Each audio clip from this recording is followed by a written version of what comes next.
We'll certainly give you a flu shot. By salary standards, Bob Paeglow may be the least successful doctor in America. Does that hurt? He's got thousands of patients, but not one country club membership. And his family lives in the worst neighborhood in Albany, New York. Fortunately, Dr. Bob Paeglow didn't go into medicine for the money. He went into it pretty late in life because he kept having this vision of himself in old age. The world was no better because I was here, a part of it, than if I'd never been born. So at the age of 36, Bob gave up his career as a quality control technician, went to medical school, and set out to improve the quality of the planet. He opened his office in a neighborhood where most doctors wouldn't open their car door, and welcomed in all the people mainstream medicine would rather ignore. Okay. People like Belinda. I've had an income and God knows when. Belinda is a first-time patient. Okay. She has clinical depression, but no insurance.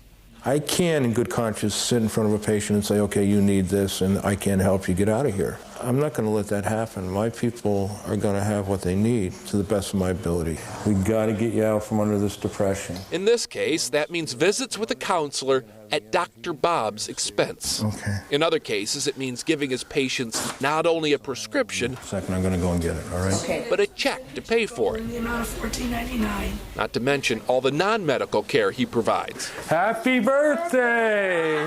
Tatisha's been going through a tough time lately. Her dad, one of his patients, is fighting colon cancer, which is why Dr. Bob prescribed this little distraction.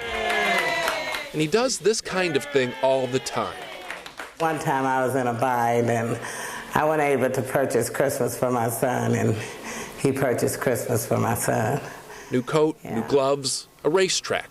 Dr. Bob's my heart, he is.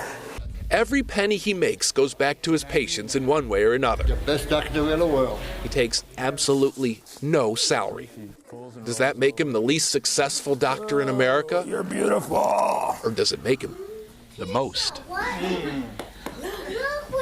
Bob survives mostly on donations, but even when people give him money for him, he usually plugs it right back into the practice. What do you say after a story like that? I mean, what a saint. He is a saint. He's a great guy. And yeah, he's got a staff that's almost as strong as he is. They work for a salary, but not much of a salary. Yeah, what an amazing man, and what a huge heart he has. Yeah, he does. That was a great story. Thanks, Steve. Thanks.